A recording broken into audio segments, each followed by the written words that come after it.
নমস্কাৰ ছাত্ৰ ছাত্ৰীসকল তোমালোকে থাম্বনেইলটো দেখি নিশ্চয় বুজিব পাৰিছে আজি আমি কিহৰ বিষয়ে আলোচনা কৰিব গৈছো হয় আজি আমি হাইস্কুল শিক্ষান্ত পৰীক্ষা 2026 বৰ্ষৰ বাবে কেনেদৰে তোমালোকে প্ৰস্তুত চলাবা তাৰ বিষয়ে আজি আলোচনা কৰিম এই আগন্তুক যি হাইস্কুল শিক্ষান্ত পৰীক্ষা তাৰ বাবে আৰু আমাৰ হাতত বেছি সময় নাই খুব বেছি প্ৰায় এমাহ আমাৰ হাতত আছে গতিকে এই মাহৰ ভিতৰত আমি আমাৰ প্ৰস্তুতি সম্পূৰ্ণ কৰিবই লাগিব গতিকে এই কম দিনৰ ভিতৰত আমি কেনেদৰে প্ৰস্তুত হ'ম আজি তাৰ বিন্দু বিন্দু পইণ্ট কেইটামান মই লৈ আহিছো তোমালোকৰ ওচৰত আৰু সেই বিন্দু পইণ্ট কেইটাক যদি আমি ভালদৰে ফোকাস কৰো নিশ্চয় আমি হয়তো পৰীক্ষাৰ কাৰণে এই কম দিনৰ ভিতৰত হলেও প্ৰস্তুত ভালদৰে হ'ব পাৰিম আহচোন সেই বিন্দু পইণ্ট কেইটানো কি আমি চাওঁ প্ৰথম বিন্দু পইণ্টটো হৈছে সেলফ ষ্টাডি অৰ্থাৎ স্ব অধ্যয়ন আমি আমাৰ নিজৰ পঢ়াৰ সময়খিনি বঢ়াব লাগিব স্ব অধ্যয়ন মানে এইটোৱে যে আমি নিজে কিমান সময় দিছো পঢ়াত আমি বিদ্যালয়ত গৈছো টিউচন গৈছো বা অন্যান্য ভিডিঅ' চাইছো সেইবোৰ চাই আমি কিমান শিকিছো সেইটো ডাঙৰ কথা নহয় আমি নিজে কিতাপখন লৈ কিমান সময় ভালদৰে পঢ়াত বহিছো আৰু প্ৰতিটো বিষয়ে আমি কিমান সময় দিছো আমি যেতিয়ালৈ স্ব অধ্যয়ন নকৰো অৰ্থাৎ আমি নিজে যেতিয়ালৈ সেলফ ষ্টাডি নকৰো তেতিয়ালৈ আমি সম্পূৰ্ণভাৱে পাঠৰ ধাৰণা নাপাম ইয়াৰ পিছৰ বিন্দু পইণ্টটো হ'ল টাইম মেনেজমেণ্ট অৰ্থাৎ আমি সময়টো কেনেদৰে ব্যৱহাৰ কৰিছো আমি ৰাতিপুৱা শুই উঠাৰ পৰা ধৰি বিদ্যালয় যোৱাৰ পৰা ধৰি আৰু একেবাৰে বিছনাত শুৱা সময়লৈ আমি দিনটোৰ সময়খিনি কেনেদৰে মেনেজ কৰিছো আমি যদি দিনটোৰ সময়খিনি ভালদৰে মেনেজ কৰিব পৰা নাই তেতিয়া হলেও আমি যথেষ্ট সময় অভাৱত খেদাই আছো আৰু আমি এনেদৰে সময় যদি খেদাই থাকো আমাৰ পৰীক্ষা সময় নিশ্চয় সমাগত হ'ব আৰু আমাৰ কৰিবলগীয়া বা পঢ়িবলগীয়া বহুত ৰখি যাব মেথছত আটাইতকৈ বেছি প্ৰব্লেম গতিকে আমি মেথছত যথেষ্ট সময় লৈছো মেথছ কৰোঁতে বেছি সময় লৈছো বা নাইবা বিজ্ঞান কৰোঁতে বেছি সময় লৈছো তেতিয়াহলে যদি আমাৰ অসমীয়াটো পঢ়িব ৰৈ গৈছে বা ইংৰাজীটো পঢ়িব ৰৈ গৈছে তেতিয়াহলে কিন্তু আমাৰ সেইটো টাইম মেনেজমেণ্ট হোৱা নাই আৰু তেনেদৰে যদি আমি পঢ়ো তেতিয়াহলে আমি পৰীক্ষাৰ প্ৰস্তুতি ভালদৰে কৰিব নোৱাৰিম যাৰ বাবে পৰীক্ষাৰ ওচৰলৈ আমাৰ বাকি কিটা বিষয়ে ভালদৰে পঢ়িবলৈ ৰখি যাব সেইবাবে টাইম মেনেজমেণ্টটো আটাইতকৈ গুৰুত্বপূৰ্ণ আমি কেনেদৰে টাইম মেনেজমেণ্ট কৰিব লাগিব মই দুটা কথা কৈ দিছো ৰাতিপুৱা শুই উঠি আমি যদি বোলে 6 বজাত উঠিলো 6 বজাৰ পৰা 7 বজালৈ এটা বিষয় পঢ়িলো তাৰ পিছত 7 বজাৰ পৰা 8 বজালৈ এটা বিষয় তাৰ পিছত আমি বিদ্যালয় ওলাই গলো বিদ্যালয়ৰ পৰা ঘূৰি আহি পুনৰ এঘণ্টামান জিৰণি ললো জিৰণি যদি আমাৰ কাৰোবাৰ টিউচন আছে টিউচন গুছি গলো কিন্তু তাৰ পিছত আহি আমি আধা ঘণ্টা সময় টিউচনৰ যি পঢ়ুৱা গৈছে তাক ৰিভিজন দি আকৌ পুনৰ আমি প্ৰতিটো সাবজেক্ট এঘণ্টা সময় দি যাতে গোটেই 6টা বিষয় আমি সম্পূৰ্ণৰূপে ভালদৰে পঢ়িব পাৰো গোটেই 6টা বিষয় যদি আমি ভালদৰে পঢ়ো আগদিনাখন যিখিনি পঢ়িছো পিছদিনাখন অকণমান ৰিভিজন দি আমি নতুন বস্তু যদি পঢ়ি যাওঁ তেতিয়াহলে নিশ্চয় আমি আটাইকেইটা বিষয় সমানে আগবঢ়াই লৈ যাব পাৰিম আৰু আমি দিনটোৰ প্ৰায় 18 ঘণ্টা সময় ব্যৱহাৰ কৰিব শিকিব লাগে এতিয়াৰ পৰা আৰু তেতিয়া আমাৰ সময়টো যদি ভালদৰে সঠিকভাৱে মেনেজ হৈ থাকে তেতিয়াহলে নিশ্চয় আমি আটাইকেইটা বিষয় সমানে আগবঢ়াই লৈ যাব পাৰিম প্ৰতিদিনে যদি দুটা বা এটা বিষয়হে পঢ়ি আগবাঢ়ি যাওঁ তেতিয়াহলে আমাৰ হাইস্কুল শিক্ষান্ত পৰীক্ষাৰ সময় ওচৰ পাবহি কিন্তু আমাৰ পঢ়ি সম্পূৰ্ণ নহব ইয়াৰ পিছৰ বিন্দু পইণ্টটো হ'ল ফকাস অন ইফেক্টিভ ষ্টাডি অৰ্থাৎ আমি যিটো পাঠ পঢ়িম সেই পাঠটোক ভালদৰে আয়ত্ত কৰিবৰ কাৰণে আমি ফকাস কৰিব লাগিব যদি আমি পঢ়াৰ টেবুলত বহিছো কিন্তু আমাৰ মন বেলেগত আছে আমি পঢ়াৰ টেবুলত এইটো কাৰণে বহিছো যে ঘৰত আমাক গালি দিয়ে যদি আমি নপঢ়ো আমি পঢ়াৰ টেবুলত বহিছো কিন্তু লগত আমাৰ মোবাইলটো লৈ কিবা ভিডিঅ' চাইছো ৰিলছ চাইছো এনেকুৱা হয় কেতিয়াবা পঢ়াৰ টেবুলত বহি আছো দিনটো আমাৰ ইমান ভাগৰুৱা হৈ গলো কষ্ট হৈছে স্কুলৰ পৰা আহি টিউচন কৰি দিনটো আমাৰ যথেষ্টখিনি সময় গল আমি একেবাৰে ভাগৰুৱা হৈ পঢ়াৰ টেবুলত বহি আছো কিন্তু নামত বহিছো মনটো কিন্তু আমাৰ কিতাপত যোৱা নাই যদি তেনেধৰণে আমি পঢ়া হয় আমি কেৱল সময়টো খেলাইছো তাৰ পৰা একো আমাৰ লাভ নহয় সেইবাবে এইটো মনোযোগ দিব লাগিব যে আমি যিকোন সময় বহিছো টেবুলত তাৰ যাতে আমাৰ কামত আহে সেইটো হ'ল ফকাস অন ইফেক্টিভ ষ্টাডি ইয়াৰ পিছৰ বিন্দু পইণ্টটো হ'ল ফকাস অন সিলেবাস কমপ্লিশন অৰ্থাৎ আমাৰ পৰীক্ষাৰ বাবে পাঠৰ যিটো আমাৰ এনচিইআৰটি বুক আছে এনচিইআৰটি বুকত আমাক সেৱা বোৰ্ডে বিশেষকৈ এটা সিলেবাস দি থৈছে সেই সিলেবাসটো আমি কভাৰ কৰিব পাৰিছো নাই আমি এইখিনি সময়ত হয়তো আমাৰ যিমানখিনি সিলেবাস আছে আমাৰ বিদ্যালয়ত পঢ়াই নহলেও আমি কিন্তু নিজক প্ৰিপেয়াৰ কৰিবৰ কাৰণে আগতীয়াকৈ হলেও পঢ়ি শেষ কৰিব লাগে আৰু সিলেবাস যদি এতিয়ালৈ কমপ্লিট হোৱা নাই তেতিয়াহলে আমি এই ডিসেম্বৰ মাহৰ ভিতৰত সম্পূৰ্ণ যাতে কমপ্লিট কৰিব পাৰো তাৰ কাৰণে সদায় এক্টিভ হৈ আমি পঢ়িব লাগিব এতিয়া ডিসেম্বৰ মাহৰ 30 তাৰিখৰ আগলৈ আমি যাতে সকলো বিষয়ৰ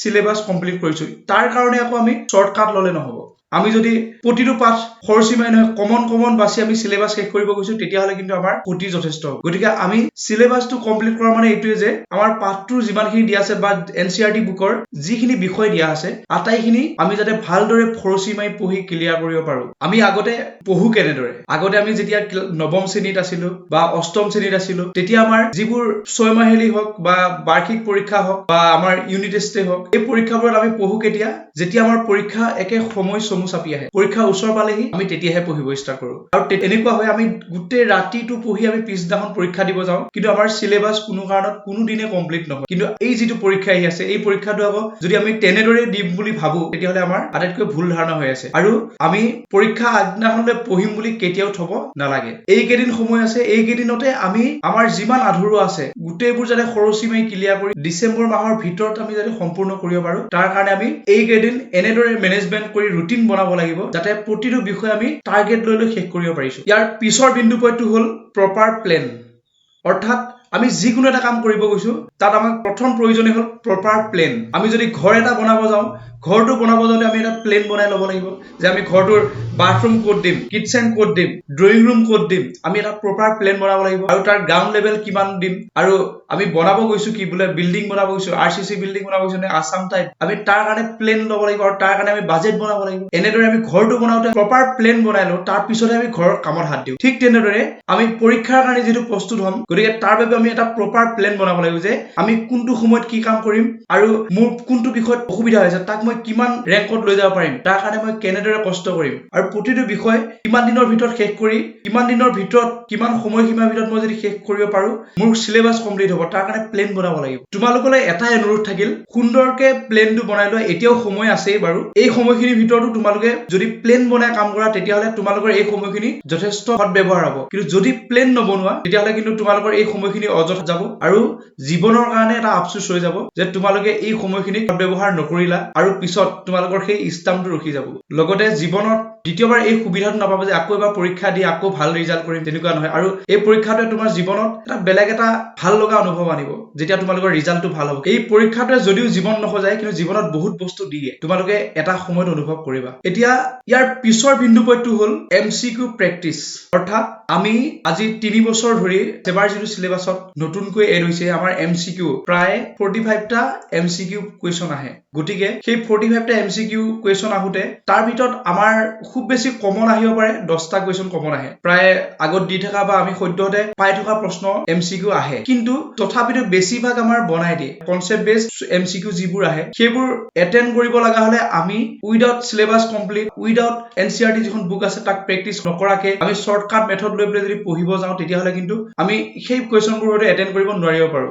আজিকালি তোমালোকৰ লগৰ কাৰোবাক সুধি পেলাই উত্তৰটো লিখিম বুলিও নোৱাৰিবা কাৰণ অপচন সবৰে বেলেগ বেলেগ থাকে ইয়াত কোনো বিকল্প নাই যে তুমি সেইটো কোনোবাই তোমাক কমন দি দিব গতিকে তাৰ বাবে তোমালোক নিজে প্ৰস্তুত হ'ব লাগিব এমচিকিউ কৰিব যোৱাৰ আগত কিতাপৰ সিলেবাস প্ৰথম সম্পূৰ্ণ কৰিব লাগিব লগতে আমি প্ৰতিটো পাঠৰ একে গভীৰতম অৱস্থালৈ আমি যাব লাগিব তেতিয়াহে আমি সেই এমচিকিউবোৰ কৰিব পাৰিম গতিকে তাৰ কাৰণে আমি ভালদৰে পঢ়িবই লাগিব লগতে এনচিআৰটি বুক কেইখনৰ পাঠভিত্তিক যিটো জ্ঞান তোমালোকৰ যদি এতিয়াও হোৱা নাই তেতিয়াহলে তোমালোকক মই পৰামৰ্শ দিছো যে তোমালোকে এতিয়াই এমচিকিউ বুকবোৰ প্ৰেক্টিচ নকৰিবা যদি আছে কাৰণ এমচিকিউ সেই বুকবোৰত তোমালোকৰ আকৌ কনসেপ্ট নাই কনসেপ্ট থকা যদি কিতাপ আছে ৰেফাৰেন্স বুক হওক বা আইকিউৰ ফালৰ পৰা এখন কিতাপ দিয়া হৈছে বিজ্ঞান বিষয়ৰ এই কিতাপ যদি কাৰোবাৰ তাত আছে তোমালোকে তাত কনসেপ্ট পাবা গতিকে কনসেপ্ট পোৱা কেতিয়া ফলো কৰা পাঠটোৰ বিষয়ে যেতিয়া পাঠভিত্তিক জ্ঞান আহিব তাৰ পিছত তোমালোকে যিকোনো এমচিকিউ প্ৰেক্টিচ কৰা আৰু এমচিকিউবোৰ মুখস্থ নহয় এইটো কাৰণে প্ৰেক্টিচ কৰিবা যাতে তাৰ আলম লৈ আমি বেলেগ এমচিকিউ উত্তৰ দিব পাৰো ইয়াৰ পিছৰ বিন্দু পইণ্টটো হ'ল তোমালোকে কি কি কিতাপ পঢ়িবা কি কি কিতাপ ফলো কৰিবা পৰীক্ষাৰ বাবে এতিয়া আমাৰ সদ্যহতে মাৰ্কেটত বিভিন্ন ধৰণৰ কিতাপ ওলাইছে এমচিকিউ কাৰণে এইটো ডাঙৰ ভলিউমৰ বুক ওলাইছে সেই বুকবোৰে তোমালোকক ইমান সহায় নকৰে তাত কোনো ধৰণৰ কনসেপ্ট নাই তোমাৰ ডাইৰেক্ট প্ৰশ্ন উত্তৰবোৰ আছে তাত সলিউশন কৰা আছে তোমালোকে মুখস্থ কৰিছা বাস তাৰ পৰা তোমালোকৰ কোনো প্ৰফিট নহয় প্ৰথম কামটো হ'ল তোমালোকে কিবা যদি নজনা কথা আছে তোমালোকৰ শিক্ষকক সোধা আৰু লগতে এনচিআৰটি বুকখন তোমালোকৰ যিখন বিশেষকৈ টেক্সট বুকখন ফলো কৰা যদি তোমালোকৰ টেক্সট বুকখনৰ সিলেবাস কমপ্লিট হৈছে তেতিয়া তোমালোকে অতিৰিক্ত জানিবৰ বাবে ৰেফাৰেন্স বুক ফলো কৰিব পাৰা কমপ্লিট হৈছে যদি টেক্সট বুক কমপ্লিট হোৱা নাই এনচিআৰটিৰ তেতিয়াহলে ৰেফাৰেন্স পঢ়িবৰ প্ৰয়োজন নাই আৰু লগতে তোমালোকে প্ৰেক্টিচ কৰিবা চিবিএছইৰ প্ৰিভিয়াছ ইয়াৰ যিবোৰ কুৱেশ্যন তোমালোকৰ টেষ্ট পৰীক্ষাটো যোৱাৰ পিছত টেষ্ট পেপাৰ যথেষ্ট ওলাব, তোমালোকে টেষ্ট পেপাৰ ল'বা, তাত যথেষ্টখিনি কুৱেশ্যন থাকে,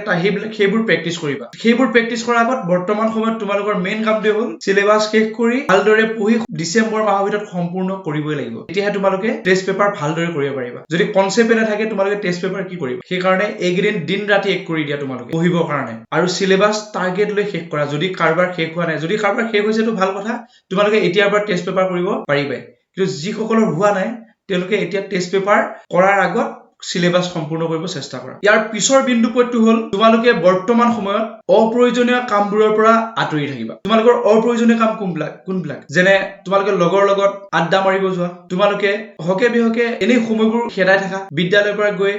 বেছিভাগ সময় তোমালোকে কোনোবাইতো 2-3 ঘণ্টালৈ শুয়ে দিয়া, আৰু তেনেদৰে যদি শুৱা তোমালোকৰ হাতৰ পৰা দিনটোত 3-4 ঘণ্টা যদি গুচি যায়, এনেই অবাবত যায়, তেতিয়াহ'লে তোমালোকে যদি 30 দিনত চোৱা তোমালোকৰ হাতৰ পৰা কিমানখিনি ঘণ্টা পাৰ হৈ গ'ল। পাৰ ডে যদি তোমাৰ মিনিমাম 2 ঘণ্টা সময়ো অবাবত গৈছে, তোমালোকৰ এই 25-30 দিনত কিমানখিনি সময় গৈছে তোমালোকৰ শুওঁতে, তাৰ মানে তোমালোকৰ প্ৰায় 5 দিন তেনেকেই গৈ আছে। গতিকে ভাবি চোৱা কিমানখিনি সময় খেদাই আছা। গতিকে অবাবত সময় নষ্ট নকৰিবা। লগতে লগৰ সমনীয়াৰ লগত আড্ডা দিয়াটো বন্ধ কৰা। যদি আড্ডা দিয়া, পঢ়াৰ আড্ডা দিয়া। কাৰোবাৰ লগত যদি তোমালোকে কথা পাতিছা, তাৰ পঢ়াৰ কি অসুবিধা হৈছে, সি কি কুৱেশ্যন কৰিলে, তুমি কি কৰিলা, আলোচনা কৰা, তেনেকে আড্ডা দিয়া। কিন্তু এনেকুৱা আড্ডা নিদিবা যিবোৰ আড্ডাই তোমালোকৰ সময়খিনি নষ্ট কৰে। লগতে তোমালোকে ছচিয়েল মিডিয়াক এভইড কৰা। ছচিয়েল মিডিয়া মানে তোমালোকৰ ইনষ্টাগ্ৰাম বহুতে চলাই আছে এতিয়াও, ইনষ্টাগ্ৰাম এইখিনি সময়ত কমচে কম বাদ দিয়া। কাৰণ ইনষ্টাগ্ৰামৰ পৰা তোমালোকৰ একো প্ৰফিট নহয়, সময়খিনি নষ্ট হয়, লাভ হয় বেলেগৰ। গতিকে তোমালোকে এইখিনি সময়ত ছচিয়েল মিডিয়াৰ লগত নাথাকিবা। ইউটিউব চাব পাৰা, কিন্তু সেইবোৰ চাবা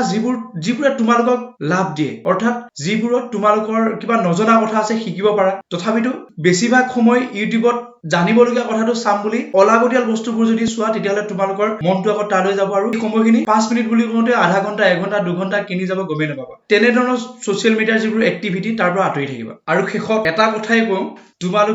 তোমালোকৰ হাতত যিখিনি সময় পাইছা 100% তোমালোকে নিজৰ যিমান কেপাচিটি আছে 100% দি কাম কৰিবৰ কাৰণে চেষ্টা কৰা। যদি কিবা এটা ভাল ফল বিচাৰা, তেতিয়াহ'লে তাৰ কাৰণে কষ্ট কৰিবই লাগিব, দিন ৰাতি এক কৰি কষ্ট কৰিবই লাগিব, তেতিয়াই সেই ভাল ফলটো পাবা। নহলে সেই আগত তোমালোকৰ যেনেদৰে ৰিজাল্ট হৈছিল তেনেদৰে হ'ব। যদি আশা কৰিছা মই ভাল ৰিজাল্ট কৰিম, জীৱনত ভাল কলেজ এখনত পঢ়িব বিচাৰা, ইউনিভাৰ্চিটি এখনত পঢ়িব বিচাৰা, তেতিয়াহ'লে তোমালোকে ভাল পাৰ্চেন্টেজ ল'বই লাগিব। কাৰণ বৰ্তমান সময়ত আটাইতকৈ কম্পিটিশ্যন বেলেগ ধৰণৰ কম্পিটিশ্যনৰ যুগ। তোমালোকে 80% এবভ যাব লগা হলে যথেষ্ট কষ্ট কৰিবই লাগিব। গতিকে এতিয়াৰ পৰা ঠিক কৰা যে ভালদৰে পঢ়িম বুলি, নিজৰ কেপাচিটি অনুসাৰে 100% দি কাম কৰা, আৰু যিমান অধ্যয়ন কৰিবা সিমান শিকি যাবা, নতুন কথা পাবা, কিতাপত সময় দিবা, যিমান পঢ়ি গৈ থাকিবা সিমান নতুন প্ৰব্লেম পাবা, আৰু সেই প্ৰব্লেম বিলাক যদি চল্ভ কৰিব নোৱাৰা তোমালোকৰ শিক্ষকক সুধিবা, তেওঁলোকে প্ৰব্লেম বিলাক চল্ভ কৰি দিব। তোমালোকে যেতিয়া সুধিবা তেওঁলোকে আটাইতকৈ বেছি ভালহে পায়। ছাত্ৰজনে হয়তো পঢ়িছে, গতিকে সেইবাবে তেওঁৰ প্ৰব্লেম ওলাইছে আৰু সুধিছে আমাক, আৰু তেওঁলোকে নিশ্চয় তোমালোকক চল্ভ কৰি দিবই। আৰু যদি তোমালোকে পঢ়ি চিলেবাছে সম্পূৰ্ণ কৰিব পৰা নাই, বা পঢ়ি শেষ কৰিব পৰা নাই, বা ভালদৰে কিতাপখনত সোমাই পোৱা নাই, তেতিয়াহ'লে তোমালোকে একো প্ৰব্লেমো নাপাবা, আৰু পৰীক্ষা ওচৰলৈ তোমালোকৰ সেইখিনি সময়তহে প্ৰব্লেম বেছি ওলাব, আৰু তেতিয়া একো কৰিবও নোৱাৰিব। এক ৰাতিত গড় সাজিব পাৰিছিল, কিন্তু এক ৰাতিত আমি নিজৰ জীৱন সজাব নোৱাৰো। আমাৰ জীৱন সজাবৰ কাৰণে আমাৰ গোটেই জীৱনটো সম্পূৰ্ণ নহয়। গতিকে জীৱন সজাব লগা হলে আমি প্ৰতিটো দিন, প্ৰতিটো সময়, প্ৰতিটো পল, প্ৰতিটো মুহূৰ্তক আমি ভালদৰে সজাই লৈ গৈ থাকিব। ভাল ফলাফল দেখাব লগা হলে আমি সময়খিনিক সদব্যৱহাৰ কৰিব লাগিব। যদি বেয়া ফলাফল দেখাব বিচাৰা, তেতিয়াহ'লে সময়খিনিক অপব্যৱহাৰ কৰিলে সহজতে হৈ যাব। আশা কৰো তোমালোকে নিশ্চয় কথাখিনি গুৰুত্ব দিবা, আৰু আগন্তুক যি হাইস্কুল শিক্ষান্ত পৰীক্ষা আহি আছে, সকলোলৈ মোৰ শুভেচ্ছা থাকিল। সকলোৱে ভালদৰে পঢ়ি এই যি কেইদিন সময় আছে, এই কেইদিনৰ ভিতৰতে তোমালোকে পূৰ্ণ প্ৰস্তুতি চলাই, পূৰ্ণ গতিত নিজৰ ফালৰ পৰা 100% দি, যাতে তোমালোকৰ আগন্তুক পৰীক্ষা সম্পূৰ্ণ ভাল হয় আৰু আশা কৰা মতে ফল আহে, তাৰে কামনা কৰি আজিলৈ মই এই ভিডিঅ'টো সামৰিছো। ধন্যবাদ।